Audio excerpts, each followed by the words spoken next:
Blue Avenger Sonia सागर की लहरदार लहरों की सतह पर एक पत्ते की तरह था। लहरों के उतार चढ़ाव के कारण ये कभी ऊंचे और कभी नीचे उठ जाता था, लेकिन इसके पलटने का खतरा होने का कोई संकेत नहीं था। एल्गर विल्सन कैप्टन केबिन में लाल और सफेद वाइन की अलमारियों की ओर पीट करके खड़ा था और वह अवचेतन रूप से इधर उधर घूम रहा था। अंत में उसने अपने दांत पीस लिए और गंभीर भाव के साथ महोगनी डेस्क पर लौट आया। उसने पीतल के सेक्सटेंट को हटा दिया, कागज का एक टुकड़ा और एक कलम पाया और द फूल द्वारा उसे दिए गए जटिल रहस्यमय प्रतीक को खींचने के लिए झुक गया। एक नाविक की स्मृति के साथ अल्जीरिया ने बलि अनुष्ठान का पहला चरण जल्दी से पूरा कर लिया।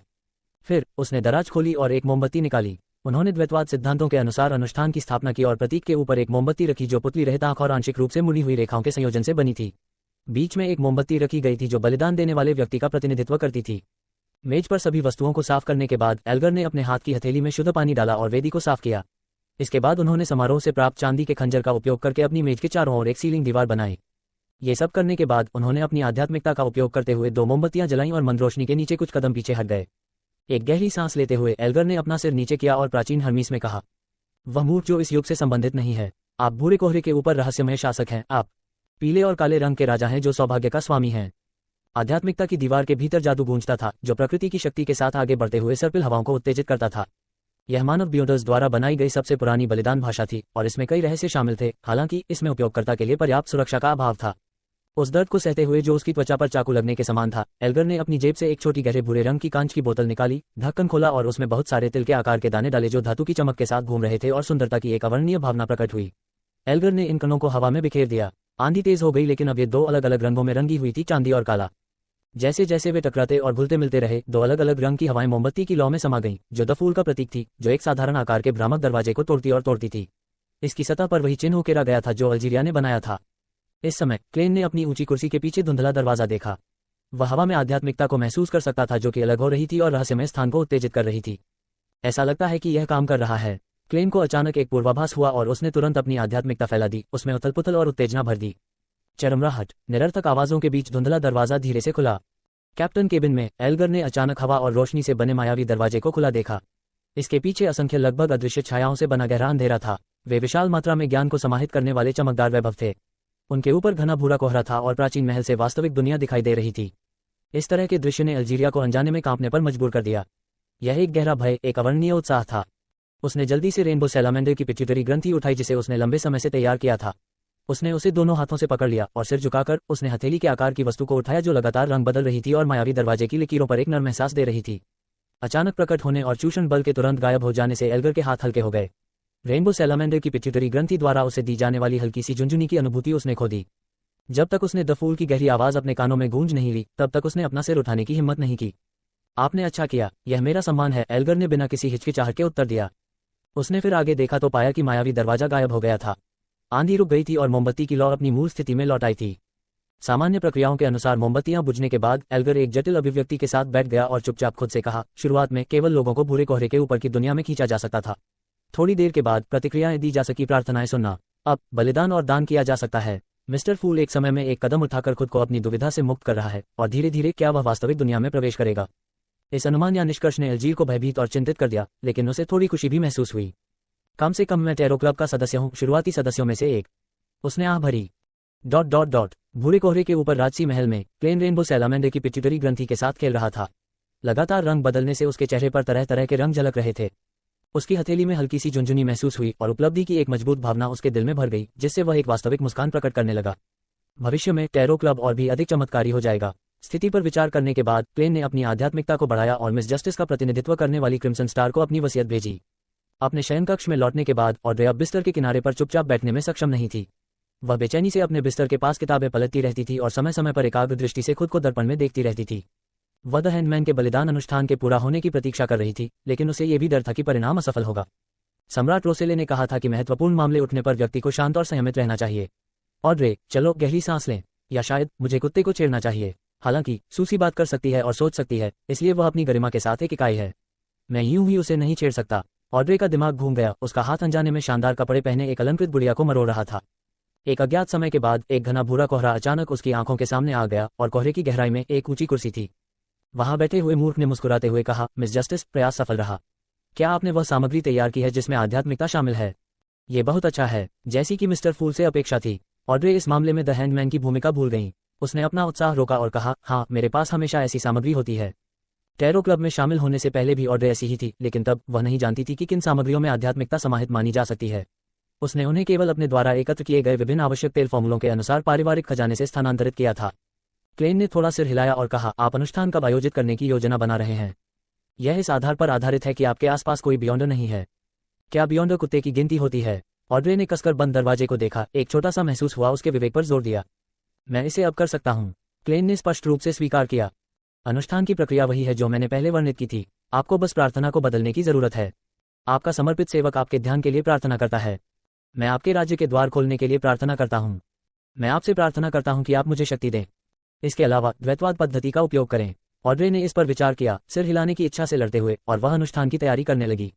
जब मायावी दरवाजा खुला और एक दृश्य तारों से भरा आकाश दिखने से भी अधिक भ्रामक, ऑड्रे को शरीर और मन दोनों में नशा महसूस हुआ। ये वह रहस्यमयी दुनिया है जिसका मैं हमेशा अनुसरण करता रहा हूँ।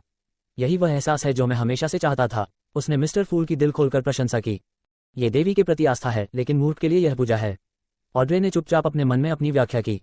इसके तुरंत बाद वह ये देखकर दंग रह गई कि वेदिक पर कुछ था। वह चमकदार रंग वाली एक नर्म वस्तु थी और लकीरों से भरी हुई थी।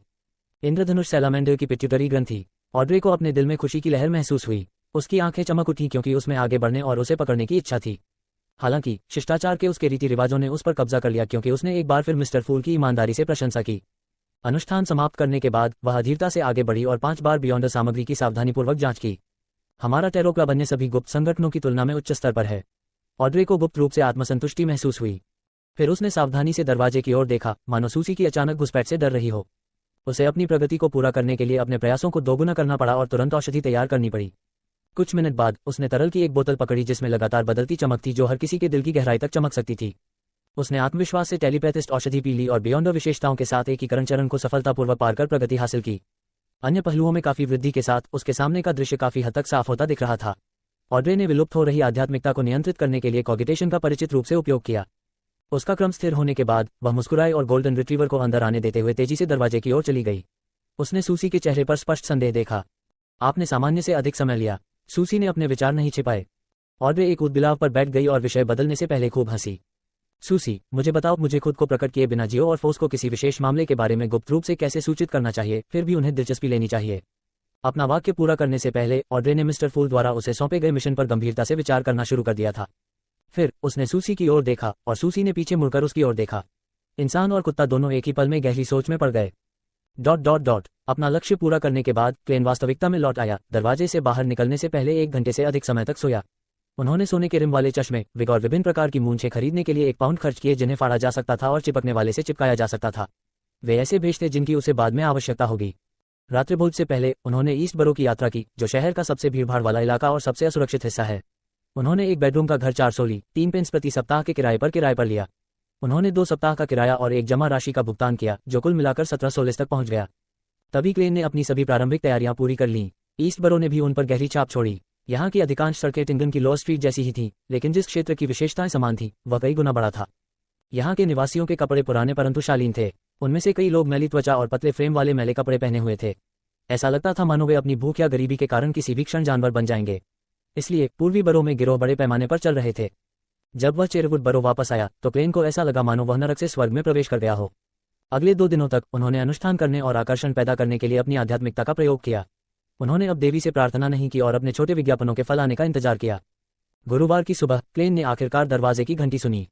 डिंग दांग, एक रस्सी खींची जा रही थी जिससे दरवाजे की घंटी और उसकी आवाज लगातार खनक रही थी और उसकी आवाज पूरे विशाल लेकिन अपेक्षाकृत खाली लिविंग रूम में गूंज रही थी। क्लेन, जो विभिन्न निवेश अवसरों का अध्ययन करने के लिए सोफे पर बैठकर अखबार पढ़ रहा था, उठ खड़ा हुआ।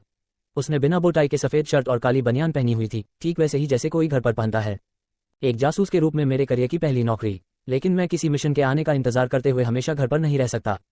हाँ, मुझे फाउंटेन पेन के साथ दरवाजे पर एक नोटिस टांगने की जरूरत है ताकि ग्राहक अपनी अगली यात्रा का समय लिख सकें और मुझे पहले से तैयारी करने की अनुमति दे सकें। ... हालांकि इस पेशे में एक नए जासूस के लिए बिना किसी प्रसिद्धि ऐसा करना मूल रूप से अगली बार न होने के समान होगा। मैं केवल सुबह में भविष्यवाणी करने की परेशानी से गुजर सकता हूँ ये देखने के लिए कि क्या मुझे उस दिन के लिए कोई नौकरी मिलेगी, और यदि हाँ तो किस समय योजना बनाऊं। बेशक ये भी संभव है कि मैं शक्तिशाली ब्यूडर्स के मिशन से चूक जाऊं।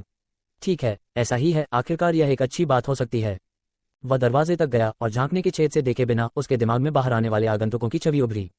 उनमें से एक काली आलीशान पोशाक में एक बूढ़ी औरत थी। टोपी, उसकी पीठ थोड़ी झुकी हुई थी और चेहरे पर गहरी झुर्रियां थीं। उसकी त्वचा सिकुड़ी हुई और सांवली थी, लेकिन उसकी गहरे रंग की पोशाक बहुत औपचारिक और साफ सुथरी थी। उसकी कनपटी बिल्कुल सफेद थी, लेकिन उसकी नीली आंखें काफी जीवंत थीं। वह अपने बगल वाले युवक को देख रही थी और उसे फिर से दरवाजे की घंटी खींचने का इशारा कर रही थी। वह युवक लगभग 20 वर्ष का था, उसकी आंखें बुढ़िया की तरह थीं। उत्तरोत्तर ठंडे मौसम में उसने एक काला डबल ब्रेस्टेड कोट, एक हाफ टॉप टोपी और एक धनुष टाई पहनी थी, जैसे वह किसी भोज में शामिल होने जा रहा था। ऐसा लग रहा था मानो वह किसी भी समय अपनी मांगों में ढील नहीं देगा। क्लाउन के पूर्वाभास की मदद से क्लेन ने हैंडल घुमाया, दरवाजा खोला और घंटी दोबारा बजने से पहले मुस्कुराते हुए अपने आगंतुकों का स्वागत किया। सुप्रभात महोदया, सर। ये कितना अद्भुत दिन है, कम से कम अब तक तो मैं पहले ही 5 मिनट के लिए सूरज देख चुका हूँ। उन्होंने मौसम के बारे में थोड़ा अतिरंजित तरीके से बात की, छोटी सी बात जो एक सदी से भी अधिक समय से बैकलैंड में लोकप्रिय थी। हाँ, ये हमेशा शर्मीला रहता है और कोहरे और काले बादलों के पीछे से बाहर नहीं आता है। बुढ़िया ने सहमति में सिर हिलाया। उसके बगल में बैठे लड़के ने पूछा, क्या आप जासूस शर्लक मोरियार्टी हैं? हाँ, और मैं आपकी क्या मदद कर सकता हूँ? मुझे क्षमा करें, कृपया अंदर आएं। आइए बैठकर बात करें। क्लेन ने अतिथि क्षेत्र की ओर इशारा करते हुए अपने मेहमानों के लिए रास्ता बनाते हुए अपने शरीर को एक तरफ कर लिया। नहीं, इसकी कोई जरूरत नहीं है। मैं कोई भी समय बर्बाद नहीं करना चाहता। मेरी बेचारी ब्रॉडी अभी भी इसे बचाने के लिए मेरे इंतजार में है, बुढ़िया ने तेज आवाज में कहा। यह क्लेन ने सबसे महत्वपूर्ण सर्वनाम देखा और अचानक उसे बुरा महसूस हुआ। बहुत ही औपचारिक रूप से कपड़े पहने हुए युवक ने सिर हिलाया और कहा, ब्रॉडी मेरी दादी मैडम डोरिस की बिल्ली है। वह कल रात लापता हो गया और मुझे आशा है कि आप उसे ढूंढने में हमारी मदद कर सकते हैं। हम इस सड़क के अंत में रहते हैं और मैं इसके लिए आपको 5 सोल का भुगतान करने को तैयार हूं। बेशक, यदि आप ये साबित कर सकें कि आपने इसे अधिक समय और प्रयास खर्च किया है, तो मैं इसकी भरपाई कर दूंगा। एक बिल्ली ढूंढो। आप मुझे ये काम इसलिए सौंप रहे हैं क्योंकि हम एक ही सड़क पर रहते हैं, जिससे हमें सुविधा मिलती है। क्लेन को लगा कि यह वह जासूसी करियर नहीं है जिसकी उसने कल्पना की थी। यह मुझे एक विदूषक की तरह दिखाता है। खैर, मैं अपना पहला व्यावसायिक सौदा ठुकरा नहीं सकता। यह एक दृष्टा का दृष्टिकोण है। उन्होंने कुछ सेकंड के लिए विचार किया और पूछा, क्या आप इसका विस्तार से वर्णन कर सकते हैं? इससे पहले कि युवक अपना मुंह खोल पाता, दादी डोरिस बोल पड़ी। ब्रॉडी एक प्यारी, जीवंत काली बिल्ली है। ये बहुत स्वस्थ है, इसकी सुंदर हरी आंखें हैं और पका हुआ चिकन ब्रेस्ट खाना पसंद करती है।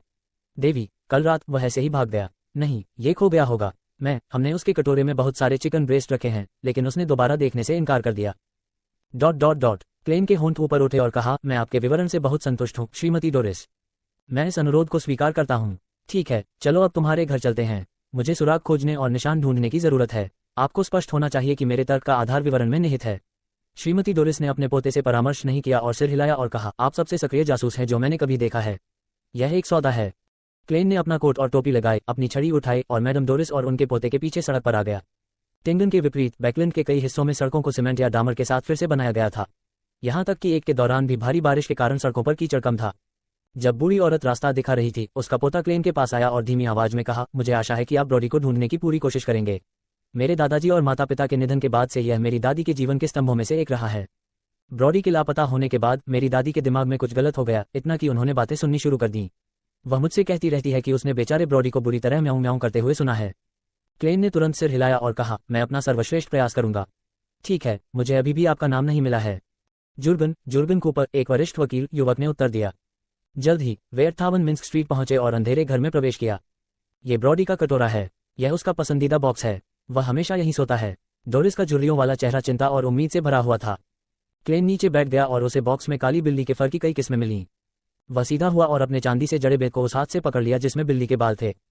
क्लेन की निगाहें गहरी हो गईं और वह अपने आसपास का निरीक्षण करने का नाटक कर रहा था और चुपचाप एक भविष्यवाणी वाक्य पढ़ रहा था। उसका हाथ बेत के सिरे से चुपके से फिसल गया, लेकिन उसे पूरी तरह नहीं छोड़ा। इससे जुर्गन या डोरिस के लिए यह नोटिस करना मुश्किल हो गया कि बेत अपने आप खड़ी है। इसके तुरंत बाद काली चांदी जड़ित बेत एक तरफ झुक गई। ये बहुत धीमी गति से, बहुत कम हलचल के साथ गिरा। क्लेन ने छड़ी को फिर से पकड़ लिया, उस दिशा में देखा और 10 सेकंड से अधिक समय तक उसका अवलोकन किया। फिर वह एक पुरानी अलमारी की ओर बढ़ा। ब्रॉडी के भाग जाने का कोई संकेत? जुर्गन ने चिंता से पूछा। बुढ़िया डोरिस भी उत्तर की प्रतीक्षा कर रही थी। बिना उत्तर दिए क्लेन ने घुटने टेके और अलमारी के नीचे का दरवाजा खींचकर खोल दिया। म्याऊं, एक काली बिल्ली पूंछ ऊंची करके निकली और अपने कटोरे की ओर दौड़ी। ब्रॉडी, तुम अलमारी में कब घुसे? तुम वहां कैसे बंद हो गए? श्रीमती डोरिस आश्चर्यचकित और भ्रमित होकर रो पड़ी। जुर्गन ने आश्चर्य से अपना सिर घुमाया और क्लेन की ओर देखा। तुम्हें कैसे पता चला कि यह अलमारी में था? क्लेन मुस्कुराया और गहरी आवाज में उत्तर दिया, अनुमान, मेरे अच्छे आदमी। ... श्रीमती डोरिस और जुर्गन से 5 सोली इनाम प्राप्त करने के साथ साथ उनकी दोस्ती के बाद क्लेन उदास मौसम में 15 मिन्स्क स्ट्रीट पर लौट आया। इससे पहले कि वह करीब पहुंचता, उसने अपने दरवाजे के सामने एक आकृति को घूमते देखा। अधिक व्यवसाय। जब क्लेन ने नजर डाली तो उसने देखा कि आगंतुक 15 या 16 साल का एक लड़का था, जिसने एक पुराना कोट और एक गोल टोपी पहनी हुई थी जो उसकी उम्र के अनुरूप नहीं थी। ये वही है। क्लेन ने तुरंत उसे पहचान लिया कि वह वही लड़का है जिससे वह उस दिन स्टीम ट्रेन में मिला था जब वह बैकलैंड पहुंचा था। उस समय उसका पीछा किया जा रहा था, लेकिन उस समय उसकी परिपक्वता और शांति ने क्लेन पर काफी गहरा प्रभाव छोड़ा था। वह मुझे क्या सौंपना चाहेगा? जैसे ही उसने सोचा, क्लेन वहां आया और मुस्कुराया। क्षमा करें, क्या आप मुझे ढूंढ रहे हैं? किशोर लड़का चौंक गया और तेजी से पीछे मुड़ा। उसकी चमकदार लाल आंखों में असहनीय भय भरा हुआ था। उसने खुद को संभाला और झिझकते हुए पूछा, क्या आप जासूस शर्लक मोरियार्टी हैं? हाँ। क्लेन ने चारों ओर देखा और कहा, चलो अंदर बात करते हैं। ठीक है, किशोर लड़के ने मना नहीं किया। अंदर। क्लेन ने अपना कोट नहीं उतारा, लेकिन उसने अपनी टोपी उतार दी और अपना बैग दूर रख दिया। वह किशोर लड़के को अतिथि क्षेत्र में ले गया, लंबे सोफे की ओर इशारा किया और कहा, कृपया बैठ जाए। मैं आपको कैसे संबोधित कर सकता हूँ? आपके पास मेरे लिए क्या काम है? आप मुझे इयान कह सकते हैं। किशोर लड़के ने अपने आसपास का सर्वेक्षण किया और कुछ सेकंड के लिए चुप हो गया। मुझे पहले एक अन्य जासूस मिस्टर जेरियल विक्टली द्वारा काम पर रखा गया था, जिन्होंने मुझे कुछ समाचार और जानकारी इकट्ठा करने में मदद की थी। क्लेन बैठ गया, अपने हाथ पकड़ लिए और कहा, क्या नौकरी का आपके पूर्व नियोक्ता से कोई लेना देना है? हाँ। इयान ने गंभीरता से सिर हिलाया। कुछ दिन पहले मैंने अचानक पाया कि कोई व्यक्ति गलत इरादे से मेरा पीछा कर रहा है, इसलिए मैंने उनकी पूंछ हटाने का एक तरीका सोचा। ओह, मुझे विश्वास है कि आपने ये दृश्य स्वयं देखा है, श्री मोरियार्टी। मैंने आपको उस व्यक्ति के रूप में पहचान लिया है जो उस दिन मेट्रो में तुम्हें देखते ही मेरी नाप जोक कर रहा था। ... अवलोकन कौशल का ये स्तर एक दर्शक से भी बदतर नहीं है। क्या ऐसा हो सकता है कि वह एक विशेष क्षमता के साथ पैदा हुआ था, या वह एक बियॉन्डर है? क्लेन ने अपना स्पिरिट विजन सक्रिय किया और इयान की ओर देखा, लेकिन उसे कुछ भी अजीब नहीं लगा। उन्होंने सिर हिलाया और शांति से उत्तर दिया, आपकी प्रतिक्रिया ने मुझ पर प्रभाव छोड़ा। इयान ने इस विषय पर ज्यादा कुछ नहीं कहा और जारी रखा, मुझे संदेह है कि मेरी मुलाकात का मिस्टर जेरियल से कुछ लेना देना है, इसलिए मैं उनसे मिलने उनके घर गया। मुझे वह जगह सामान्य लगी, लेकिन वहां कई संकेत थे जो संकेत देते थे कि किसी ने घुसपैठ की थी और सभी छोटे तंत्रों को चालू कर दिया था। मैंने उस दिन के बाद से मिस्टर जेरियल को नहीं देखा है। मुझे संदेह है कि उसे कुछ हो गया है। मैंने पुलिस को फोन करने की कोशिश की, लेकिन उसके लापता होने की अवधि अभी तक अनुरोध करने के लिए आवश्यक दिनों तक नहीं पहुंची है। मैंने अन्य जासूसों से मदद लेने की कोशिश की जिन्हें मैं जानता था, लेकिन उन सभी ने मुझे इस आधार पर मना कर दिया कि वे हाल ही में एक साथी जासूस की पार्टी में मिस्टर जेरियल से मिले थे। इससे मुझे आश्चर्य हुआ, क्योंकि जब मैंने सहमत विधि का उपयोग करके मिस्टर जेरियल से संपर्क किया तो मुझे कोई प्रतिक्रिया नहीं मिली। मैं अभी भी अपने फैसले पर कायम हूं और एक ऐसे जासूस की मदद मांगने का इरादा रखता हूं जिसे मिस्टर जेरियल नहीं जानते। खैर, इसका मतलब है कि यह कोई ऐसा व्यक्ति होगा जिसे मैं भी नहीं जानता। मुझे नहीं पता था कि किसे जाना चाहिए, साथ ही खोजें, इसलिए मैं केवल समाचार पत्रों में ही खोज सका और अंततः आपको, श्री शर्लक मोरियार्टी को ढूंढ पाया। क्लेन ने ध्यान से सुनने के बाद पूछा, तो क्या आपको संदेह है कि जासूसों ने जिस जेरियल को देखा था वह छद्मवेशी कोई था?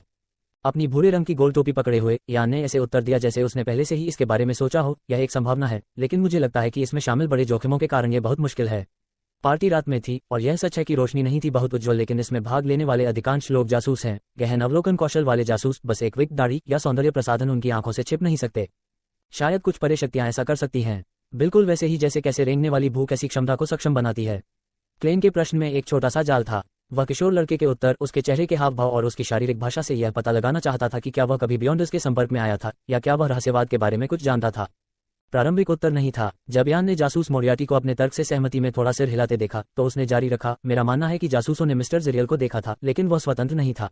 वह एक नियंत्रित स्थिति में था जिसमें वह संकट के संकेत नहीं भेज सकता था। उसके साथ संपर्क करने की मेरी कोशिशों का जवाब न देने का कारण शायद मुझे ये संकेत देना है कि उसे मदद की जरूरत है।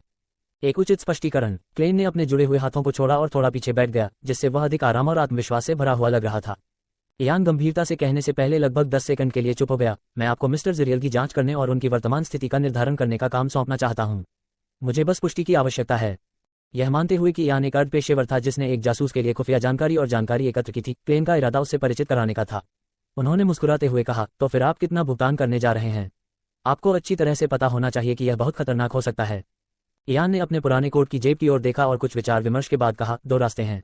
पहला, मैं आपको सीधे एक भुगतान दे सकता हूं जो आपको संतुष्ट करने के लिए पर्याप्त है।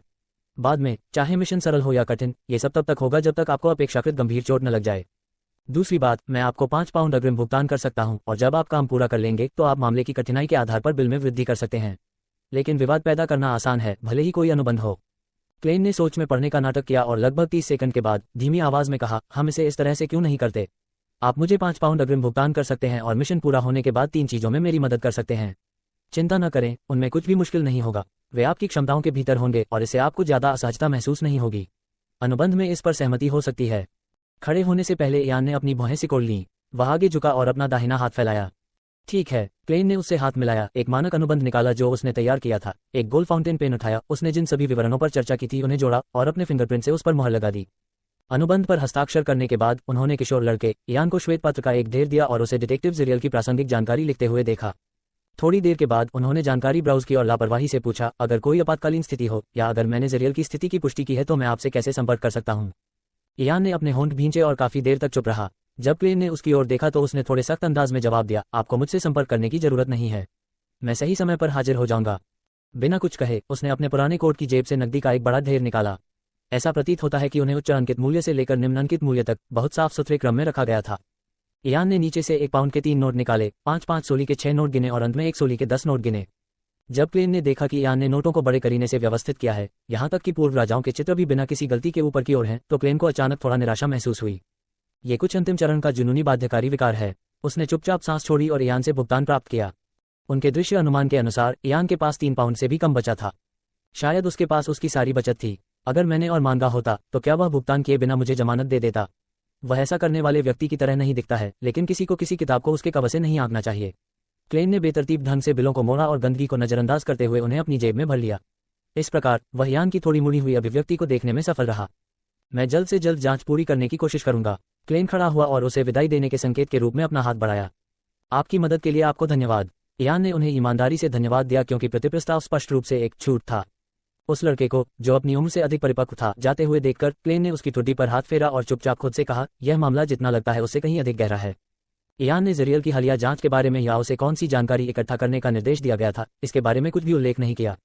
इसे भूल जाओ, मैं उतना ही संभाल लूंगा जितना पैसे का मूल्य होगा। मुझे बस जरियल की वर्तमान स्थिति की पुष्टि करनी है। वह घूमा और वापस लिविंग रूम में चला गया। ऐसा करते समय उसने अपनी पतलून की जेब से 1/4 पेंस निकाला। गुनगुनाहट। जैसे ही तांबे का सिक्का हवा में उछला, क्लेन की आंखों के सामने अंधेरा छा गया क्योंकि वह बुदबुदा रहा था कि जिस मामले को वह संभाल रहा है उसमें क्या कोई बेहुदा तत्व है। फिर उसने अपना दाहिना हाथ खोला और तांबे के पैसे को पकड़ने की कोशिश की। बजना, सिक्का उसकी उंगलियों से फिसल गया और लुढ़कता हुआ जमीन पर गिर गया। इस परिणाम का मतलब था कि भविष्यवाणी विफल हो गई थी। ऐसा प्रतीत होता है कि इयान ने जितना मैंने सोचा था उससे कहीं अधिक चीजों को छुपाया है। जानकारी इतनी कम है कि मैं एक स्पष्ट भविष्यवाणी परिणाम भी प्राप्त नहीं कर सकता। उसने अपने होंठ भींचे, कुछ कदम आगे बढ़ाया और उठाने के लिए नीचे झुका सिक्का। ... उस रात सुबह के समय 138 रोज स्ट्रीट, बैकलुन ब्रिज पर क्लेन एक सस्ते हल्के नीले रंग के कारीगर की पोशाक में बदल गया था। उसका मुंह, ठुड्डी और गाल काली दाढ़ी से ढके हुए थे, जिससे पहली नजर में वह सभ्य और जंगली लग रहा था। उसने गहरे रंग की टोपी पहनी थी और उसे इतना नीचे दबाया था कि उसकी आंखें लगभग धंध गई थीं। ऐसी टोपियां इंटिस रिपब्लिक शिकारियों से उत्पन्न हुईं। लोन किंगडम के शिकारियों द्वारा पहनी जाने वाली पारंपरिक हिरण शिकार टोपी से कुछ अंतर थे। हालांकि ऐसी टोपियां बैकलिन की निम्न वर्गीय आबादी के बीच लोकप्रिय हो गई थीं। सड़क के किनारे एक इंटिस पैरासोल पेड़ की छाया में छिपकर प्लेन ने सुंदर गैस लैंप की सहायता से सड़क के उस पार स्थित घर का अध्ययन किया। यह जरियल का घर था। जासूस साउथविले का था। उसके माता पिता, रिश्तेदार और दोस्त सभी वहां थे और वह अकेले बैकलैंड आया था जहां उसने धीरे धीरे अपना नाम बनाया। वह अभी भी कुंवारा था और उसने केवल 2 अस्थायी नौकरानियों को काम पर रखा था, जो हर 3 दिन में जगह की सफाई करने के लिए आती थी। उन्हें भोजन या आवास उपलब्ध कराने की आवश्यकता नहीं थी। फिलहाल जिस छत वाले घर को उन्होंने किराए पर लिया था वहां अंधेरा था। क्लेन ने अपनी आस्तीन के अंदर चांदी की चेन उतार दी और पुखराज पेंडेंट को स्वाभाविक रूप से नीचे लटका दिया। अंदर खतरा है। पुष्टि की गई कि उसके पास टैरो कार्ड, स्वनिर्मित आकर्षण और होली नाइट पाउडर था। ये सब करने के बाद उसने चारों ओर देखा और रात की शांति का फायदा उठाते हुए वह तेजी से सड़क के पार चला गया। वहां कोई बरामदा नहीं था, बगीचा या लॉन, क्योंकि यह सीधे सड़क के किनारे की ओर था। प्लेन किनारे की ओर चला गया और आसानी से पानी के पाइप पर चढ़कर दूसरी मंजिल पर छोटी बालकनी में पहुंच गया, जहां कपड़े सूखने के लिए लटकाए जा सकते थे। एक टैरो कार्ड निकाला और गलियारे का दरवाजा खोलते हुए उसे दरार में सरका दिया। घर के लेआउट के इयान के चित्र का अनुसरण करते हुए प्लेन लगभग चुपचाप जरियल के शयन कक्ष की ओर चला गया। उसने अपनी बाईं दाढ़ को हल्के से थपथपाया और अपनी स्पिरिट विजन को सक्रिय किया। लकड़ी के दरवाजे से उसने अंदर देखा। आध्यात्मिक दृष्टि आध्यात्मिकता के बिना बाधाओं के माध्यम से आभा के रंगों को देख सकती है। हालांकि यह अत्यधिक किसी की क्षमताओं पर निर्भर था। वर्तमान में प्लेन लकड़ी के दरवाजों के माध्यम से निरीक्षण करने में सक्षम था, लेकिन कंक्रीट की दीवारों से बाधित हो गया था। इसके अलावा जो दृश्य वह देख सका वह बहुत स्पष्ट नहीं थे। अपनी दृष्टि में उन्होंने दरवाजे के पीछे शयनकक्ष में 3 मानवीय आभाएं देखीं। रंग धुंधले थे और अलग अलग स्थानों पर स्थित थे। वहां 3 लोग घात लगाकर बैठे हैं। क्या यह इयान को पकड़ने के लिए है या किसी और को? शयनकक्ष इतना बड़ा नहीं है। प्लेन अंधेरे में खड़ा था, शांति से अपने अवलोकन के परिणामों पर विचार कर रहा था। तभी वह अचानक अपने कदमों को बहुत हल्के रखते हुए बालकनी की ओर पीछे हट गया। बालकनी में वापस आकर प्लेन ने अपनी जेब से चांदी का एक पतला टुकड़ा निकाला। यह एक नींद का आकर्षण था जिसे उसने दोपहर के दौरान एक प्रयास में बनाया था। उसने एवरनाइट देवी से प्रार्थना नहीं की, बल्कि स्वयं से प्रार्थना की। उन्होंने जवाब देने के लिए भूरे कोहरे के ऊपर की दुनिया में प्रवेश करने से पहले, मूर्ख जो इस युग से संबंधित नहीं है, भूरे कोहरे के ऊपर रहस्यमय शासक, पीले और काले रंग का राजा जो अच्छी किस्मत का मालिक है, के नाम से एक अनुष्ठान आयोजित किया। चूंकि इस विधि से भूरे कोहरे के ऊपर रहस्यमय स्थान की शक्ति को जुटाना कठिन था, प्लेन केवल प्रतिक्रिया देने के लिए अपनी आध्यात्मिकता का उपयोग कर सकता था। अंत में उसने जो आकर्षण बनाए वे सामान्य से भी बदतर थे, लेकिन जो उसने अपने नाम पर बनाए थे उनसे बेहतर थे। अपने आसपास का फिर से सर्वेक्षण करने के बाद प्लेन ने अपना मुंह बंद किया और प्राचीन हर्मीस में एक शब्द फुसफुसाया। क्रिम्सन आकर्षण की ठंडक को महसूस करते हुए वह तेजी से लेकिन चुपचाप फिर से जीरियल के शयनकक्ष के दरवाजे की ओर चला गया। जैसे ही उसने हैंडल पकड़ा, उसने चांदी के पतले टुकड़े में आध्यात्मिकता का संचार कर दिया। चरमराहट। क्लेन ने सावधानी से हैंडल घुमाया और दरवाजे में एक छोटी सी दरार खोल दी। उसके तुरंत बाद उसने स्लम्बर चार्म को अंदर फेंक दिया। अपना हाथ पीछे खींचकर क्लेन ने फिर से दरवाजा बंद किया और गिनना शुरू कर दिया। 3, 2, 1। उसने अचानक धक्का देकर दरवाजा खोला और जमीन पर लुढ़क गया। तीनों लोगों की ओर से कोई हलचल महसूस न होने पर क्लेन उठ खड़ा हुआ और खिड़की से चमकती लाल चांदनी का उपयोग करते हुए कमरे का निरीक्षण करना शुरू कर दिया। यह एक सामान्य सुसज्जित शयनकक्ष था जिसमें एक बिस्तर, कोठरियों की एक पंक्ति, एक डेस्क, सोफे का एक सेट और एक कोट रैक था। बिस्तर के दूसरी तरफ काला कोट पहने एक आदमी गहरी नींद में सो रहा था। इसके अलावा एक व्यक्ति सोफे के किनारे और दूसरा कोठरी के सामने था। वे सभी सो रहे थे। तीनों की स्थिति की पुष्टि करने के बाद क्लेन बिस्तर पर चला गया और कुछ छोटे पीले भूरे बालों को देखने के लिए नीचे झुका। इयान ने जो लिखा था उसके अनुसार जासूस जेरेल छोटे पीले भूरे बालों वाला एक व्यक्ति था।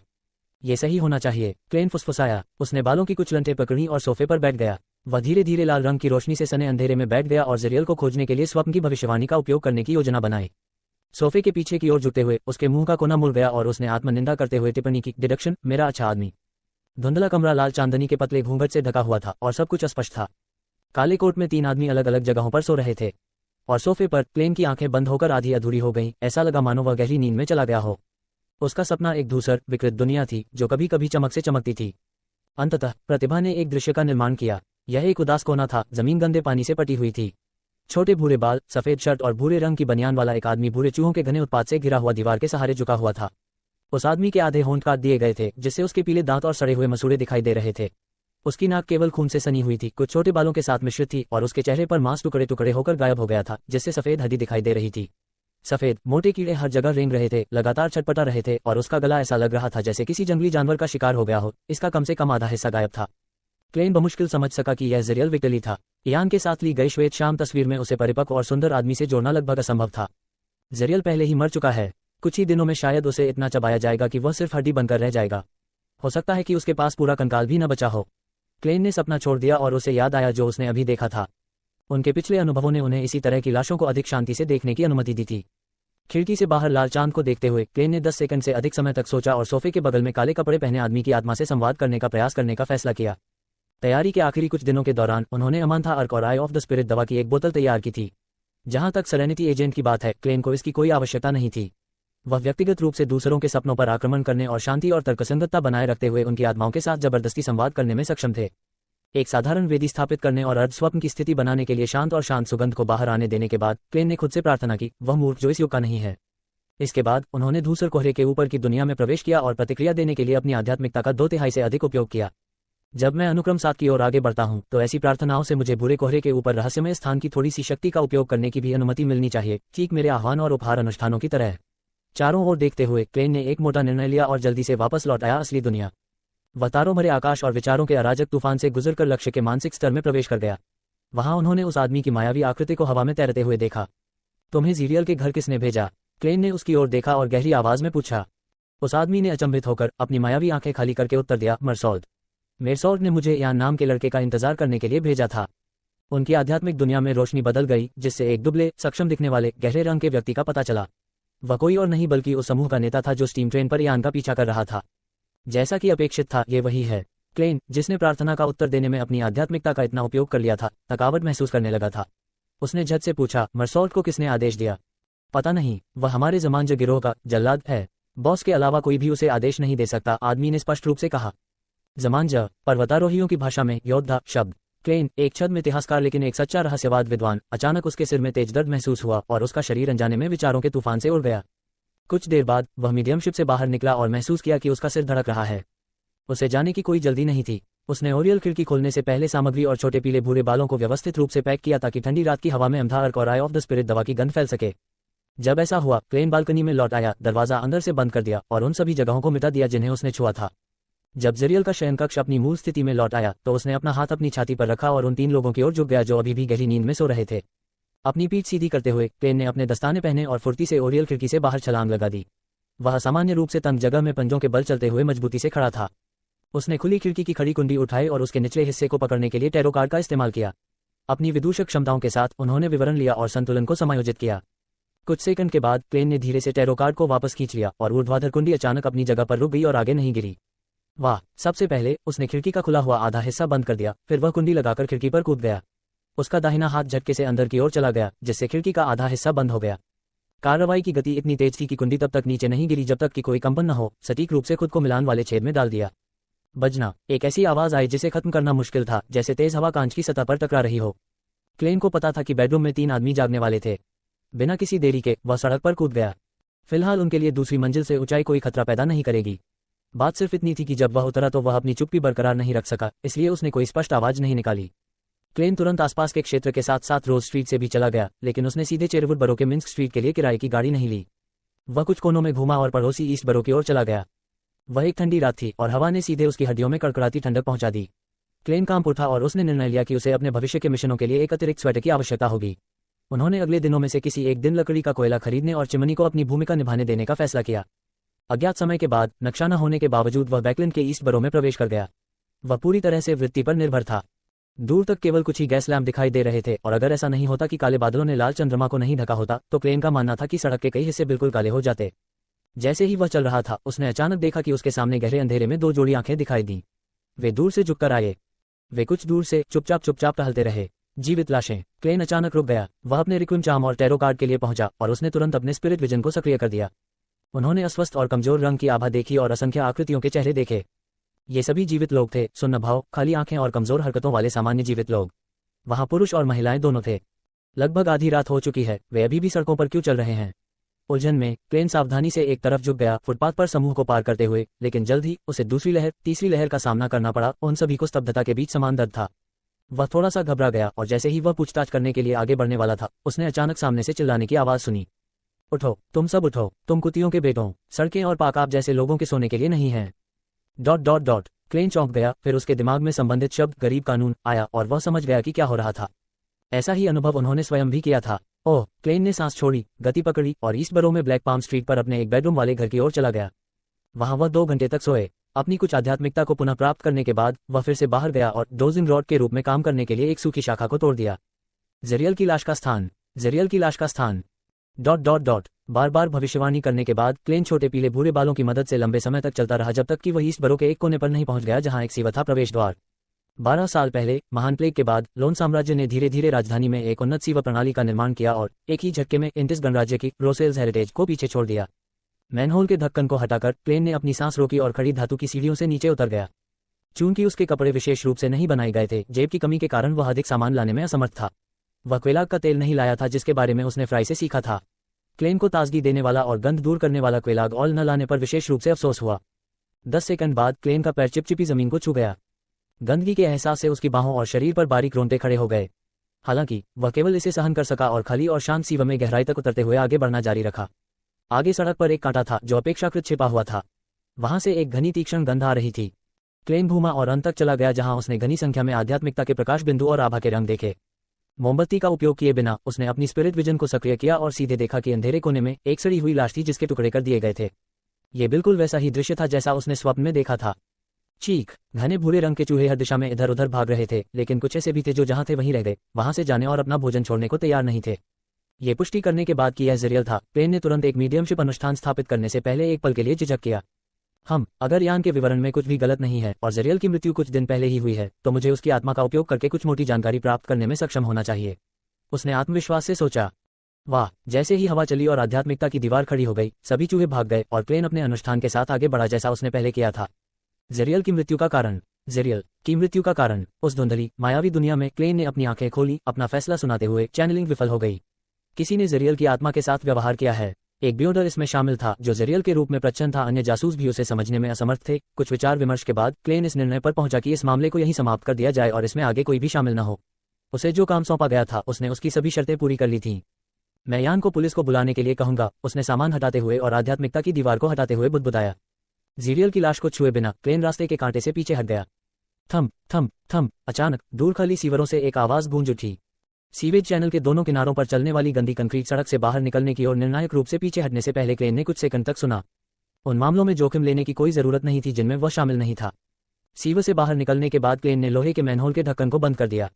ये सुनिश्चित करने के बाद कि आसपास का क्षेत्र सामान्य दिखे, वह ईस्ट बरो में अपने किराए के कमरे में लौट आया और अपना भेष बदल लिया। फिर उसने अपना सुनहरा रिम वाला चश्मा पहना, दूसरी सड़क पर चला गया, किराए की गाड़ी ली और सुबह 3 बजे की खामोशी और ठंड में चेरवुड बरो लौट आया। हालांकि वह मिन्स्क स्ट्रीट पर नहीं लौटे। फिर क्लेन ने एक और बड़ा चक्कर लगाया और केवल ये पुष्टि करने के बाद कि कोई उसका पीछा नहीं कर रहा था, उसने अपने घर में प्रवेश किया। वह भोर तक सोता रहा और दरवाजे की घंटी से जाग गया। वह तुरंत उठ बैठा, अपनी शर्ट पहनी, अपनी बनियान के बटन लगाए और तेजी से पहली मंजिल पर जाकर दरवाजा खोला। और उससे पहले ही एक विदूषक के रूप में उसकी पूर्व सूचना क्षमता पहले से ही स्वाभाविक रूप से उसके दिमाग में आगंतुक की छवि बनाने में सक्षम थी। आगंतुक ने एक पुराना कोट, भूरे रंग की गोल टोपी और एक फटा हुआ झोला पहन रखा था। उसकी चमकदार लाल आंखें, नाजुक चेहरा और शांत स्वभाव था। यह कोई और नहीं बल्कि किशोर लड़का यान था जो कल उसे काम सौंपने आया था। सुप्रभात, जासूस मोरियार्टी। यान ने उसका अभिवादन किया और चारों ओर देखा। कोई प्रगति? हाँ, मैं केवल इसलिए पूछ रहा हूं क्योंकि मैं वहां से गुजरा था। क्लेन ने गंभीरता से सिर हिलाया और कहा, हाँ। उद्धरण चिन्ह डॉट डॉट डॉट उद्धरण चिन्ह। यान हैरान लग रहा था क्योंकि उसने काफी देर तक एक शब्द भी नहीं कहा। थोड़ी देर बाद वह आश्चर्य से हकलाया, क्या आपने श्री जेरियल की स्थिति का निर्धारण किया है? हाँ। क्लेन एक पल के लिए रुका, फिर गंभीरता से कहा, मुझे जेरियल की लाश मिली। लाश? जब यान ने इसे धीमे स्वर में दोहराया तो उसकी पुतलियां सिकुड़ गईं। वह बहुत आश्चर्यचकित नहीं था, जैसे कि उसने पहले से ही सबसे खराब संभावित परिणाम की उम्मीद कर ली हो। क्लेन बिना कोई हस्तक्षेप किए चुपचाप देखता रहा। यान ने सांस छोड़ी और सावधानीपूर्वक अपने आसपास का निरीक्षण किया। आपकी कार्यकुशलता अद्भुत है। क्या आप मुझे मिस्टर जेरियल का शरीर दिखाने के लिए ले जा सकते हैं? कोई बात नहीं, वास्तव में मैं यही करने की योजना बना रहा था। क्लेन ने कहने से पहले एक पल के लिए सोचा, मुझे उम्मीद है कि जब आप पुलिस को बुलाएंगे तो आप मेरा जिक्र नहीं करेंगे। बस इतना कहें कि आपको लाश खुद मिली। मुझे विश्वास है कि आप जानते हैं कि कारण कैसे बनाना है। यान आश्चर्यचकित नहीं था। वह जानता था कि हर जासूस को पुलिस से निपटना पसंद नहीं है। दरअसल बहुत मशहूर जासूसों को छोड़कर, जो अक्सर आपसी सहयोग से पुलिस को सलाह देते थे, बाकी के साथ भेदभाव किया जाता था, उनका बहिष्कार किया जाता था और यहाँ तक कि उनसे जबरन वसूली भी की जाती थी। ये लोन साम्राज्य की वर्तमान स्थिति थी। ठीक है, यान तुरंत सहमत हो गया। ये ध्यान में रखते हुए कि वे सीवा में प्रवेश कर रहे थे, क्लेन ने आम मजदूर वर्ग द्वारा पहने जाने वाले कपड़ों का एक सेट बदल लिया, हिरण शिकार टोपी लगा ली और अपने साथ एक लालटेन ले गया। वे दोनों सार्वजनिक गाड़ी से ईस्ट बरो गए। वे स्तब्धता और दुर्भावनापूर्ण इरादे से भरी सतर्क निगाहों के बीच सुदूर सीवा प्रवेश द्वार तक पहुंचने के लिए आधे घंटे तक चले। आपको कैसा लगा? यान ने आधा आश्चर्यचकित और आधा उत्सुक होकर पूछा, जब उसने क्लेन को मैनहोल का ढक्कन उठाते और नीचे चढ़ते देखा। क्लेन ने अपने नीचे के क्षेत्र पर ध्यान केंद्रित किया और लापरवाही से उत्तर दिया, कुशल प्रशिक्षण जिसमें तर्क, जांच, ट्रैकिंग और पूछताछ में कई तकनीकें शामिल हैं। यान ने सीवा में उसका पीछा किया। उसने निराश हुए बिना सिर हिलाया। उद्धरण चिन्ह डॉट डॉट डॉट। ऐसा लगता है कि आपने बहुत ही पेशेवर प्रशिक्षण प्राप्त किया है। क्लेन ने उसे सीधे उत्तर नहीं दिया। उसने पहले से ही जली हुई लालटेन पकड़ी और यान को रास्ते में दोराहे तक ले गया, जहां वे उदास कोने पर पहुंचे। पास आते ही उसने अपनी आंखें सिकोड़ लीं। पिछली रात की तुलना में अब जेरियल का अधिक शरीर गायब था। उसका एक हाथ और आधी पसलियां गायब थीं। यह कोई चूहा नहीं कर सकता। क्लेन ने मन ही मन बुदबुदाया और यान को इसकी जानकारी नहीं दी। लालटेन की रोशनी की मदद से यान लाश की शक्ल साफ देख पा रहा था। वह अचानक बैठ गया, उल्टी हुई और धीरे धीरे पीले हरे पित्त की उल्टी होने लगी। क्लेन ने अपना बनाया हुआ कोयला तेल निकाला, टोपी खोली और झुककर अपना मुंह यान की नाक के पास रखा। यान की आंखें चमक उठीं और वह शांत हो गया। लगभग 20 सेकंड बाद वह धीरे से फुसफुसाया, धन्यवाद। वह धीरे से खड़ा हुआ और क्षत विक्षत लाश की कुछ और बार जांच की। मैं पुष्टि कर सकता हूं कि यह जासूस जेरियल है। मेरी संवेदनाएं, क्लेन ने विनम्रता से उत्तर दिया। मेरा सुझाव है कि आप पुलिस को बुलाएं। ठीक है, यान ने बिना सोचे समझे सिर हिलाया और क्लेन के पीछे पीछे सतह पर आया। उस पल में क्लेन ने ताली बजाई। यह मेरे मिशन का अंत है। इसके बाद क्या किया जाना चाहिए यह आप पर निर्भर है। यान कुछ सेकंड के लिए चुप हो गया। मुझे अभी भी आपके 3 मामले चुकाने हैं। आप मुझे अभी बता सकते हैं? वास्तव में मैं इस समय केवल एक के बारे में ही सोच सकता हूं, क्लेन ने स्पष्ट रूप से उत्तर दिया। मैं जानना चाहता हूं कि मुझे बंदूक और गोलियां कहां मिल सकती हैं, पूर्ण श्रेणी के हथियार परमिट की आवश्यकता के बिना। यान ने लगभग बिना सोचे समझे बोला, बैकलुंड ब्रिज जिले में आयरन गेट स्ट्रीट पर ब्रेवहार्ट्स बार में जाएं। कास्पर स्कलिनिन को ढूंढें। उसे बताएं कि ओल्ड गीजर ने आपका परिचय कराया था। ठीक है, बाकी 2 मामलों पर भविष्य में बात करते हैं। मुझे लग रहा है कि हम फिर मिलेंगे। क्लेन ने जानबूझकर लापरवाही से सिर हिलाया। यान ने उसे देखा लेकिन कुछ नहीं कहा। दोनों अलग हो गए और पूर्वी बरों में अलग अलग सड़कों पर चले गए। एक बार फिर उस एकांत स्थान में सन्नाटा छा गया। थोड़ी देर चलने के बाद क्लेन अचानक मुड़ा और अपने कदम पीछे कर लिए। फिर वह सीवा के प्रवेश द्वार पर झांकते हुए एक एकांत कोने में छिप गया। 2 या 3 मिनट तक इंतजार करने के बाद उसने देखा कि यान चुपचाप लौट रहा है और वह सावधानी से इधर उधर देख रहा है। क्लेन ने समय रहते अपनी निगाहें हटा लीं, दीवार के सहारे अपनी पीठ झुका ली और सुनने लगा। उसने मैनहोल का ढक्कन हटाए जाने की आवाज सुनी और किसी को नीचे उतरते हुए सुना। सावधानी से अपना सिर बाहर निकालते हुए क्लेन को पता चला कि यान फिर से सीवा में प्रवेश कर गया है। क्या जेरियल के शरीर पर कोई सुराग या कुछ और था? दरअसल यह मामला जितना दिखता है उससे कहीं ज्यादा गहरा है। उसने सोच समझकर सिर हिलाया।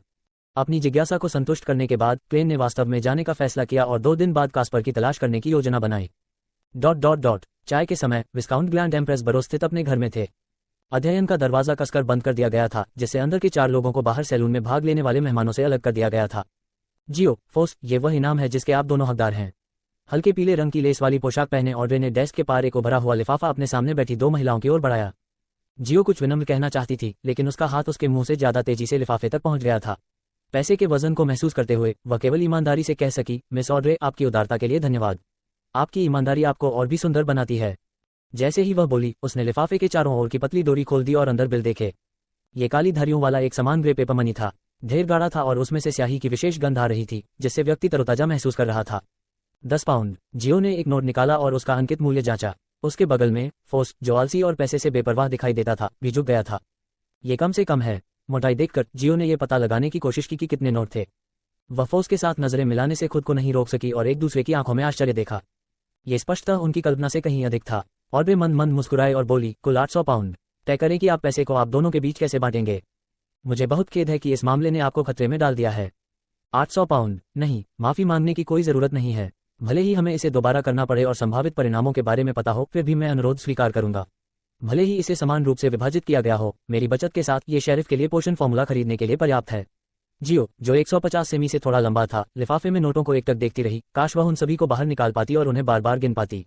उनका मानना था कि उदार और खूबसूरत मिस ऑड्रे उन्हें कम भुगतान नहीं करेगी, लेकिन अगर उन्होंने गिनती में गलती की होती तो क्या होता। हर कोई कभी कभी गलतियां करता है। जियो ने अपना दाहिना हाथ उठाया, कुछ सेकंड के लिए रुका, फिर चुपचाप उसे नीचे कर लिया। फोस के होठों के कोने ऊपर उठे बिना नहीं रह सके और उसने उदासी से कहा, यह मेरे स्टॉर्मविंड माउंटेन विला के लिए अब तक मिली रॉयल्टी से भी अधिक है। क्या मुझे मिस ऑड्रे की प्रशंसा करनी चाहिए या उनकी गरीबी पर हंसना चाहिए? एक लेखक, उसने चुपचाप जोड़ा। विस्काउंट ग्लैंड, जो सोफे पर बैठा था, भी थोड़ा ईर्ष्यालु था, लेकिन यह जियो या फोस पर निर्देशित नहीं था। काफी अच्छी वित्तीय स्थिति वाले विस्काउंट के रूप में 800 पाउंड कोई बड़ी रकम नहीं थी।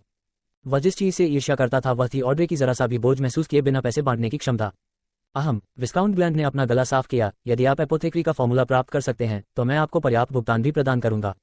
हम भरसक प्रयास करेंगे, जियो ने बिना किसी हिचकिचाहट के उत्तर दिया। फिर उसने ऑड्रे की ओर देखा। हम हाल ही में किसी ऐसे व्यक्ति के संपर्क में आए हैं जिसके मनोविज्ञान अल्केमिस्ट से होने का संदेह है, और हमें जल्द ही उस स्पेक्टेटर औषधि के बारे में सुराग मिलेगा जिसकी आप तलाश कर रहे हैं। जियो, मैं पहले से ही अनुक्रम 8 पर हूं, आपसे कहीं अधिक मजबूत। ऑड्रे ने संयमित ढंग से मुस्कुराते हुए कहा, मैं इसका इंतजार कर रही हूं। ऐसा कहने के साथ ही चारों ने बियॉन्ड द सर्कल के बीच विभिन्न अफवाहों के बारे में बातचीत शुरू कर दी, साथ ही ऑड्रे के उन किताबों को ढूंढने के उदाहरण का अनुसरण किया जिन्हें वे पढ़ना चाहते थे। अचानक जियो की आंखें चमक उठी जब उसने 2 हॉर्कवर किताबें देखीं। लोएन साम्राज्य के अभिजात वर्ग का इतिहास और हथियारों के कोड का अध्ययन। इस बीच फोस को ऐसी किताबें भी मिली जिनमें उनकी रुचि थी। भूगोल और फेसेक साम्राज्य के लोग और उत्तरी महाद्वीप की यात्रा। माननीय विस्काउंट ग्लैंड, क्या मैं ये 2 पुस्तकें उधार ले सकता हूँ? मैं उन्हें जल्द ही वापस कर दूंगा। जियो ने अध्ययन के मालिक की ओर विनतीपूर्वक देखा। ग्लैंड ने बिना ज्यादा परवाह किए सिर हिलाया। कोई बात नहीं। उनके जवाब पर फोस ने भी जल्दी से एक अनुरोध किया और उसी तरह उनकी स्वीकृति भी प्राप्त कर ली। जब ऑड्रे ने ये सब देखा तो उसके मुंह के कोने एक फीकी मुस्कान में बदल गए। उसने विनम्रता से एक तरफ देखा। किताब ढूंढने का नाटक कर रहा हूँ। एक योग्य दर्शक के रूप में जो अभी अभी आगे बढ़ी थी, उसने कई बार संपर्क में रहने के बाद कुछ डोमेन में जियो और फोस की प्राथमिकताओं को सटीक रूप से समझ लिया था। इस प्रकार उसने बिना किसी को पता चले पहले से ही व्यवस्था कर ली थी। जिस व्यक्ति का मार्गदर्शन किया जा रहा था उसे यह महसूस कराना कि यह उसकी अपनी इच्छा से किया गया था, एक दर्शक की शक्तियों का प्रकटीकरण था। ... शाम को जियो फायरप्लेस के सामने सोफे पर लेटा हुआ था और गैस लैंप की रोशनी में लोन साम्राज्य के अभिजात वर्ग का इतिहास पढ़ रहा था। फोस लेखकों के लिए आयोजित एक सभा में गए थे। काफी देर तक पढ़ने के बाद जियो को अचानक हॉटबैक कवर के बारे में कुछ अजीब महसूस हुआ, इसलिए उसने ध्यान से इसकी जांच की और एक इंटेलियर पाया जिसके अंदर कागज का एक प्राचीन टुकड़ा छिपा हुआ था। कागज का अगला भाग सम्राट रोसेले द्वारा बनाए गए विशेष प्रतीकों से ढका हुआ था और पीछे प्राचीन हर्मीस में लिखा हुआ एक पैराग्राफ था। विस्काउंट ग्लैंड के पूर्वजों ने सम्राट रोसेले के कुछ विशेष प्रतीकों को समझ लिया था। जियो अचानक उत्साहित हो गया। उसने प्राचीन हर्मीस को समझने के लिए संघर्ष किया और चुपचाप बुदबुदाया, वह मूर्ख जो इस युग का नहीं है। भूरे कोहरे के ऊपर रहस्यमय शासक, पीले और काले रंग का राजा जो सौभाग्य का स्वामी है। Cherwood Borough, 15 Minsk Street. Trip Klein living room में कोयले से जल रही चिमनी के पास एक कुर्सी पर बैठा था। गर्मियों जैसे गर्म वातावरण में क्लेन ने एक सफेद शर्ट, एक काली बनियान और पतली पतलून पहनी थी, जबकि जब वह सबसे अधिक विज्ञापनों वाले अनुभाग में घूम रहा था तो उसके सामने एक अखबार खुला हुआ था। एक नए प्रकार के परिवहन वाहन में निवेश की तत्काल आवश्यकता है। विवरण पर व्यक्तिगत रूप से चर्चा की जाएगी।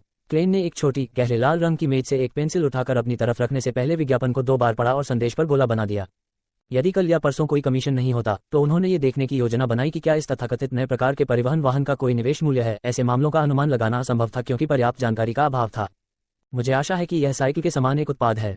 क्लेन ने अचानक अपने कानों में एक भ्रामक प्रार्थना की गूंज सुनने से पहले खुद से बुदबुदाया। कौन है भाई? मिस जस्टिस, मिस्टर फांसी पर लटका हुआ आदमी, सूरज, या बैकलून बैंक का कोई क्लर्क मेरा पासपोर्ट कॉपी कर रहा है। क्लेन के दिमाग में विचार कौंध गए और उसने अखबार नीचे रख दिया, अपने शयनकक्ष में लौट आया और अपने पीछे का दरवाजा बंद कर लिया। 4 कदम वामावर्त चलते हुए उसने भूरे कोहरे के ऊपर की दुनिया में प्रवेश किया। उसने देखा कि मूर्ख की सीट के किनारे और प्राचीन धब्बेदार कांस्य मेज के किनारे पर एक स्पष्ट और चमकदार चमक थी जिससे चमक की लहरें निकल रही थीं। अनुभवी क्लेन शांति से बैठ गया और प्रार्थना के जवाब में प्रकाश की हल्की तरंगों को छूकर अपनी आध्यात्मिकता प्रकट की। उसकी आंखों के सामने का दृश्य अचानक बदल गया। यह एक धुंधला सोफा था जिस पर नाइट की प्रशिक्षु वर्दी पहने एक पतली महिला बैठी हुई थी। वह मेरा पासपोर्ट कॉपी नहीं कर रही है, वह कागज का एक टुकड़ा पढ़ रही है। क्लेन को अचानक इसका कारण पता चला। वह उन 2 बियॉन्डर्स में से एक होनी चाहिए जिनका मिस जस्टिस ने उल्लेख किया था, जिसके लिए मेरी जांच की आवश्यकता है। लगभग 20 सेकंड की चुप्पी के बाद क्लेन ने किसी भी प्रकार की औपचारिक प्रतिक्रिया नहीं दी। उसने रात में अगला कदम उठाने की योजना बनाई। फिर वह उसके व्यक्तित्व और क्षमताओं का परीक्षण करने के लिए उसकी प्रतिक्रिया, दृष्टिकोण और चीजों को संभालने के तरीके का परीक्षण करेगा। बेशक वह दूसरों को टैरो क्लब में शामिल होने के लिए बिल्कुल भी मजबूर नहीं करेगा। ... वह मूर्ख जो इस युग का नहीं है। जियो, जिसने अभी अभी प्राचीन हर्मीस वाक्य का जाप समाप्त किया था, कुछ सेकंड के लिए स्तब्ध हो गया। फिर उसने अचानक अपनी पीठ सीधी की और सीधी बैठ गई। ये किसी छुपे हुए अस्तित्व का मानद नाम प्रतीत होता है। उसे यह बात घबराहट में महसूस हुई। इसके अलावा रहस्यवाद में उसके ज्ञान और उसके द्वारा सुनी गई विभिन्न अफवाहों ने उसे बताया कि एक बार जब कोई किसी छिपे हुए अस्तित्व का पूरा मानद नाम पढ़ता है तो यह अक्सर उक्त अस्तित्व का ध्यान आकर्षित करेगा। इस तरह के ध्यान के परिणाम ज्यादातर दुर्भाग्य थे या उन्हें दुखद भी कहा जा सकता है। उनमें से बहुत से छिपे हुए प्राणी दुष्ट देवताओं और शैतानों के अवतार थे। इसके अलावा मैंने इसे प्राचीन हर्मीस में सुनाया, पूरी तरह से असुरक्षित। मैं बहुत मूर्ख हूँ। मैंने वाक्य को पहचानने और वास्तव में इसे अपने दिमाग में पढ़ने के लिए इतना प्रयास क्यों किया? जियो ने भयभीत होकर चारों ओर देखा, भयभीत होकर कि एक अवर्णनीय राक्षस अचानक उसके घर में प्रकट हो जाएगा। सोफा, चाय की मेज, अलमारी, खाने की मेज, कुर्सियां, तेल चित्रकला और अन्य वस्तुएं बिना किसी बदलाव के उसकी आंखों में प्रतिबिंबित हो रही थीं। लगभग 1 मिनट की कड़ी सतर्कता के बाद जियो ने थोड़ा आराम किया और खुद को सांत्वना दी, चिंता मत करो, डरो मत। मैंने सिर्फ सम्मानजनक नाम कहा और प्रार्थना नहीं की। यह एक अधूरा समारोह है, इसलिए इसे किसी का ध्यान आकर्षित नहीं करना चाहिए। इसके अलावा इस बात की अच्छी संभावना है कि नाम का अनुवाद सम्राट रोसेले द्वारा छोड़े गए विशेष प्रतीकों के आधार पर कागज के मालिक द्वारा किया गया होगा। ये सही नहीं हो सकता है। लेकिन मैंने सुना है कि यदि दुष्ट देवता और शैतान रुचि पैदा करते हैं तो भी समारोह अधूरा होने पर भी वे प्रतिक्रिया देंगे। मैं वास्तव में बहुत मूर्ख हूँ। जैसे ही उसने इस मामले पर सोचा, जियो का चेहरा उदास हो गया। उसे लगा कि उसने बहुत बड़ी गलती कर दी है। कुछ और मिनटों तक इंतजार करने के बाद जब उसे एहसास हुआ कि कोई स्पष्ट प्रतिक्रिया नहीं है तो उसने अपने गाल फुलाते हुए धीरे धीरे सांस छोड़ी। भारी मन से बाथरूम में प्रवेश करते ही उसने कागज के टुकड़े को वापस लोन साम्राज्य के अभिजात वर्ग का इतिहास में भर दिया। उसने नल चालू किया और अपना सिर साफ करने के लिए ठंडे पानी का उपयोग करने की कोशिश की। छप छप, जैसे ही लगभग पारदर्शी पानी नीचे बह रहा था, जियो ने अपनी पीठ झुकाई और पानी पीने के लिए अपनी हथेलियों को आगे बढ़ाया। जैसे ही वह अपने चेहरे पर ठंडा पानी डालने ही वाली थी, उसने अपनी आंख के कोने से दर्पण में लंबे थोड़े घुंघराले भूरे बाल देखे। जहां तक उसकी बात है, उसके कंधे तक लंबे बिखरे हुए पीले बाल थे। अचानक जियो के रोंगटे खड़े हो गए। वह जमीन पर गिर पड़ी और अपने हाथों के धक्के से उसने पीछे की ओर गोली मारी, अपने शरीर को आधा घुमाया और अपनी कोहनी से इकाई को पटक दिया। पाव! वह एक गर्म शरीर के खिलाफ झुक गई, जिससे दूसरे पक्ष ने जमीन पर गिरने से पहले एक परिचित चीख निकाली।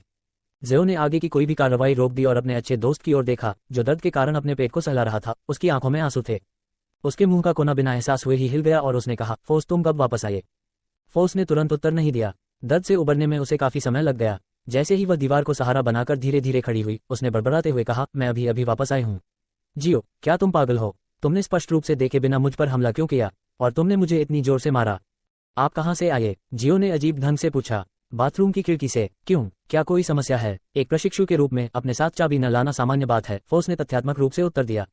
जियो ने अपनी कमर सीधी की और सारी जिम्मेदारी से दूर हो गई।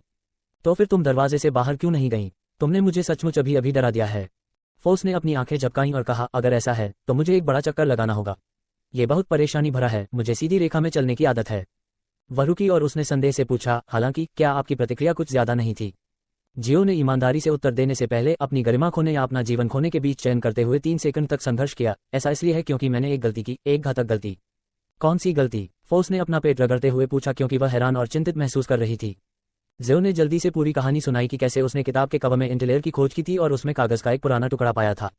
फिर उसने गलती से प्राचीन हर्मीस में चुपचाप संदिग्ध मंत्र का पाठ कर लिया था। उसने जो सुनाया था उसमें किसी छुपे हुए अस्तित्व का सम्मानजनक नाम शामिल लग रहा था। आपका दिमाग कहाँ है? ये ठीक होना चाहिए। समारोह पूरा नहीं हुआ था और कौन जानता है कि यह असली है या नकली। फोर्स ने चारों ओर देखा और कुछ चौंकाने वाले कारण से उसे ठंड महसूस हुई। वह जियो के पीछे पीछे लिविंग रूम में गई और कागज की पीली शीट, साथ ही रोसेले के विशेष प्रतीकों और प्राचीन हर्मीस में लिखे गए वाक्य को देखा। एक त्वरित नजर के बाद रहस्यवाद में पेशेवर शोधकर्ता फोर्स ने सिर हिलाया और कहा, यह कोई दुष्ट देवता, शैतान और गुप्त अस्तित्व नहीं है जिसके बारे में मैं जानता हूँ। ये ठीक होना चाहिए। इसके अलावा अब तक कुछ भी नहीं हुआ है। इसका मतलब है कि सब कुछ ठीक होना चाहिए। जियो को आराम करते देखकर उसे अपने पेट में दर्द के बारे में याद आया, इसलिए उसने जानबूझकर दुर्भावनापूर्ण रूप से कहा, बेशक अगर वास्तव में कुछ होता है तो कोई रास्ता नहीं है कि हम अपनी अल्प क्षमताओं से खुद को बचा सकें। जियो का चेहरा पीला पड़ गया और उसने कहा, फोर्स चलो आज रात एक साथ सोते हैं। इसे भूल जाओ, मैं बस अपने आप सो जाऊंगा। फोर्स ने अपनी भौहें ऊपर उठाई और हंसते हुए कहा, ठीक है। वास्तव में आपको इसके बारे में चिंता करने की जरूरत नहीं है। इसके बारे में सोचें, जब भी पूर्णिमा होती है तो मुझे अजीब सी बड़बड़ाहटें सुनाई देती हैं, लेकिन मुझे पागल होने या नियंत्रण खोने का कोई संकेत नहीं दिखता। ठीक है, हमें अन्य 3 पुस्तकों का अध्ययन करना चाहिए। यदि कागज का एक ही टुकड़ा और एक ही मंत्र है तो इसका मतलब है कि यह विस्काउंट ग्लैंड का एक मजाक होने की बहुत संभावना है। दोनों ने जल्दी से study of the coat of arms और अन्य पुस्तकों को पलटा और उन्हें ध्यान से जांचा, लेकिन उन्हें कुछ भी सामान्य नहीं मिला। ज़ेओ ने फोर्स की ओर देखा, जिसने पीछे मुड़कर उसकी ओर देखा, जिससे मूड फिर से उदास हो गया। क्या हमें आज रात सेंट सैमुअल कैथेड्रल की गुफा में चुपचाप घुसना चाहिए? जियो एक प्रेरित सुझाव लेकर आया। वह बैकलुन सूबा में church of the Evernight goddess का मुख्यालय था। सेंट हाइलैंड कैथेड्रल क्यों नहीं? मुझे नहीं लगता कि एवरनाइट देवी मेरी रक्षा करेंगी, फोर्स ने अवचेतन रूप से उत्तर दिया। वह church of the God of steam and machinery का मुख्यालय था, जो दक्षिण पूर्व में कई विशाल कारखानों के निकट सेंट जॉर्ज बरो में स्थित था। अलग अलग धर्मों वाली 2 महिलाएं फिर से चुप हो गईं, और थोड़ी देर बाद फोर्स ने आह भरी और कहा, और इसे हमें नाइटहॉक्स या मशीनरी हाइव माइंड द्वारा निशाना बनाया जाएगा। यह उस छिपे हुए अस्तित्व का लक्ष्य हो सकता है। ठीक है, सो जाओ, हमें इसका उत्तर कल सुबह पता चलेगा। यदि तब तक कुछ नहीं होता है तो इसका मतलब है कि यह वास्तव में ठीक होगा। ... रात के मध्य में बढ़ते लाल चंद्रमा को बादलों ने ढक लिया था और बैकलुंड के ऊपर आकाश में तारे मुश्किल से दिखाई दे रहे थे। क्लेन सहज रूप से जाग गया, अपना कंबल उठाया, बिस्तर से उतरा और भूरे कोहरे के ऊपर की दुनिया में प्रवेश किया। वह द फूल की ऊंची पिछली कुर्सी पर बैठ गया। उसने मिस जस्टिस के साथी को जवाब देने और परीक्षा प्रक्रिया के साथ आगे बढ़ने की योजना बनाई। उस पल उसे अचानक एक नया विचार आया। शायद वह कोशिश कर सकता था और देख सकता था कि क्या वह उसे वर्तमान परिस्थितियों में भूरे कोहरे के ऊपर की दुनिया में खींच सकता है। युवा महिला सो गई होगी, और अगर मैं सफल भी हुआ तो वह सो जाएगी। शायद इसे एक सपने के रूप में माने जो सामान्य से अधिक स्पष्ट दिखाई देता है। अगर मैं सफल हुआ तो मैं समय रहते कनेक्शन तोड़ सकता हूं ताकि उसे अपने परिवेश को स्पष्ट रूप से देखने से रोका जा सके। मामले पर बार बार विचार करने के बाद क्लेन ने अपना हाथ बढ़ाया और थपथपाया प्रकाश के तरंगित वलय के साथ संबंध बनाने के लिए। अचानक क्लेन ने महसूस किया कि उसकी आध्यात्मिकता बिना रुके तेजी से बढ़ रही है, जिससे भूरे कोहरे के ऊपर का रहस्यमय स्थान थोड़ा कांपने लगा। तभी क्लेन ने सोचा कि उसकी आध्यात्मिकता पूरी तरह से खत्म हो जाएगी। सब कुछ शांत हो गया। लंबी कांस्य मेज के किनारे पर एक धुंधली विकृत आकृति दिखाई दी। अपनी नींद में जियो ने नींद से अपनी आंखें खोली और अंतहीन कोहरे, प्राचीन ऊंची कुर्सी और एक अंधेरी आकृति को देखा। क्लेन बहुत खुश हुआ और उसने अपनी योजना के अनुसार तुरंत कनेक्शन तोड़ दिया।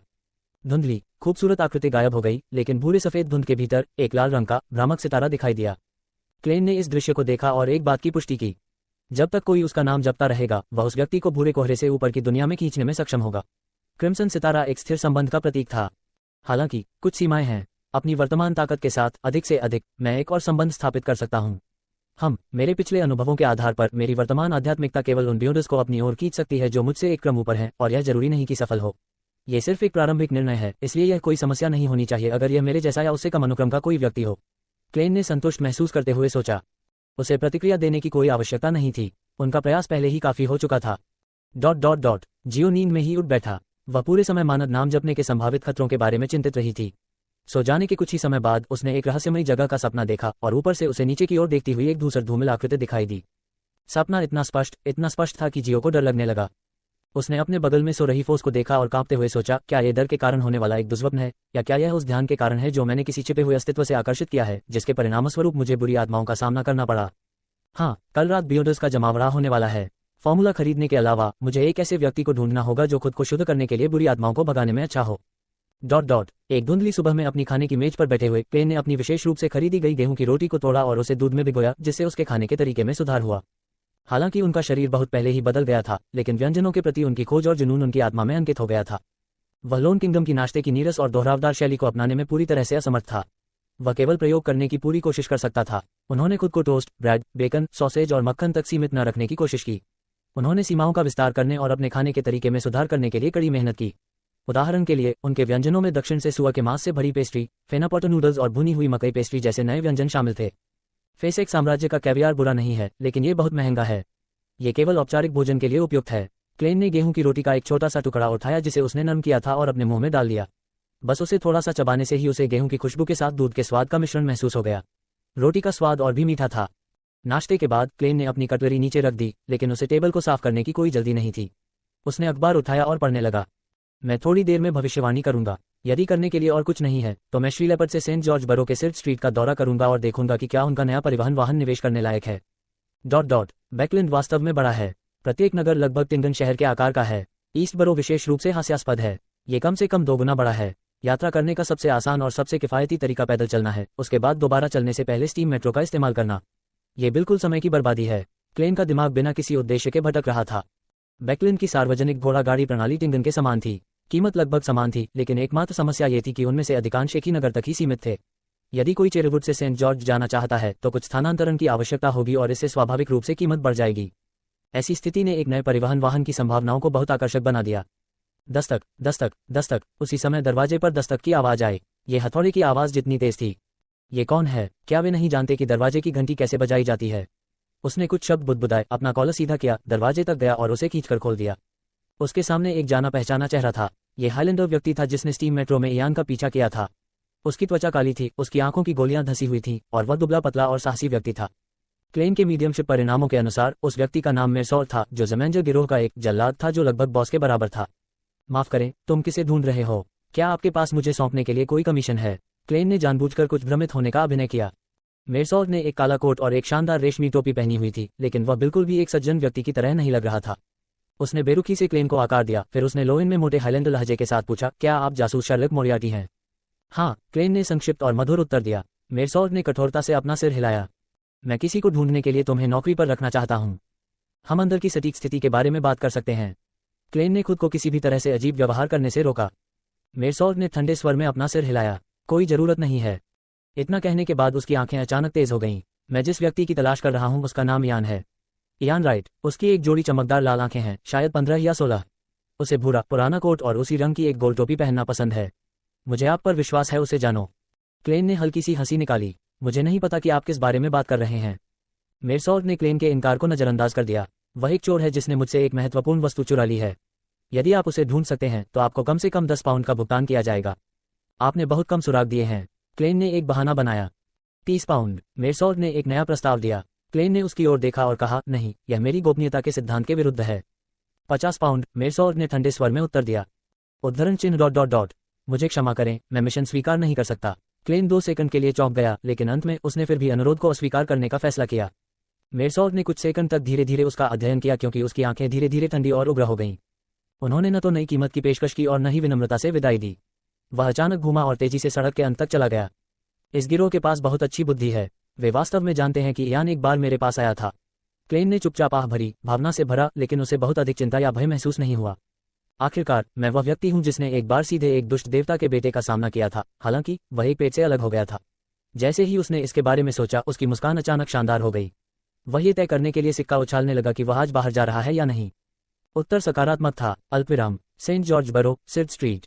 एक ट्रैक रहित गाड़ी में स्थानांतरित होने से पहले एक ट्रैक वाली सार्वजनिक गाड़ी से स्टीम मेट्रो में स्थानांतरित होने के बाद क्लेन अंततः कुल 11 पेंस खर्च करके अपने गंतव्य पर पहुंच गया। जैसे ही वह गाड़ी से उतरा, उसे पता चला कि बूंदाबांदी शुरू हो चुकी थी, लेकिन वह छाता नहीं लाया था। अखबारों और पत्रिकाओं के मुताबिक बैकलैंड में ये रोजाना की घटना है। टोपियां लोकप्रिय होने का कारण यह है कि देवियों और सज्जनों हर समय छाता नहीं रखते। क्लेन ने अपनी आधी टोपी को दबाया और तेजी से यूनिट 9 के बाहर भागा और खुद को बारिश से बचाने के लिए छत की छत का इस्तेमाल किया। उसने अपने शरीर से साफ पानी की बूंदों को साफ किया और दरवाजे की घंटी बजाई। हालांकि उसे कोई कोयल की आवाज या झनकार की आवाज नहीं सुनाई दी। क्या दरवाजे की घंटी टूट गई है? क्लेन खटखटाने के लिए अपना हाथ उठाने ही वाला था कि अचानक उसने दूर से कदमों की आहट देखी। उस व्यक्ति की छवि स्वाभाविक रूप से उसके दिमाग में उभर आई। वह काले बालों और नीली आंखों वाला एक लंबा पतला आदमी था। उसकी उम्र 30 के आसपास थी और उसने भूरे नीले रंग की श्रमिक पोशाक पहन रखी थी, लेकिन वह सौम्य और परिष्कृत लग रहा था। चरमराहट। दरवाजा खुल गया। सज्जन ने अपना माथा रगड़ते हुए पूछा, क्या मैं जान सकता हूं कि आप किसे ढूंढ रहे हैं? क्या कुछ है? क्लेन ने अपनी टोपी उतार दी और थोड़ा झुक गया। मैं यहाँ मिस्टर लेपर्ड को ढूंढने आया हूँ। मुझे उनके नए परिवहन वाहन में दिलचस्पी है। सज्जन की आंखें सहसा चमक उठीं। मैं लेपर्ड हूँ, कृपया अंदर आओ। वह किनारे की ओर मुड़ा और क्लेन को प्रवेश की अनुमति दी। हालांकि फ्लोर में कोई कोट रैक नहीं था। क्लेन केवल अपना बेड झुका सकता था और अपना कोट नहीं उतार सकता था। वह लेपर्ड के पीछे पीछे लिविंग रूम में चला गया। कहना पड़ा कि सज्जन का घर बहुत अस्त व्यस्त था। अकेले लिविंग रूम में कॉफी टेबल पर कई यांत्रिक वस्तुएं थीं, जैसे रिंच, बियरिंग और स्क्रू ड्राइवर। आप कितना निवेश करना चाहते हैं? ठीक है, क्या आप कुछ कॉफी या काली चाय चाहेंगे? ओह, ऐसा लगता है कि मेरे पास काली चाय नहीं है, लेपर्ड ने चिल्लाकर कहा। ये सज्जन थोड़े सीधे हैं और पारस्परिक संबंधों में बहुत अच्छे नहीं लगते। क्लेन के दिमाग में एक विचार आया और उसने उन शब्दों को बदल दिया जिन्हें उसने कहने की योजना बनाई थी। वह सीधे मुद्दे पर आया। निर्णय लेने से पहले मुझे आपका नया परिवहन वाहन देखना होगा। मैं कुछ भी समझे बिना कोई वादा नहीं कर सकता। जैसे ही उसने कहा, उसने चारों ओर देखा और एक त्रिकोणीय पवित्र प्रतीक लटका हुआ देखा दीवार पर। वह भाप और मशीनरी के देवता का प्रतीक था। ठोस त्रिकोण भाप, गिया और लीवर जैसे प्रतीकों से भरा हुआ था। लेपर्ड को क्लेन की सीधेपन से चिढ़ नहीं थी। उसने तुरंत कहा, मैं दिखाता हूँ आप।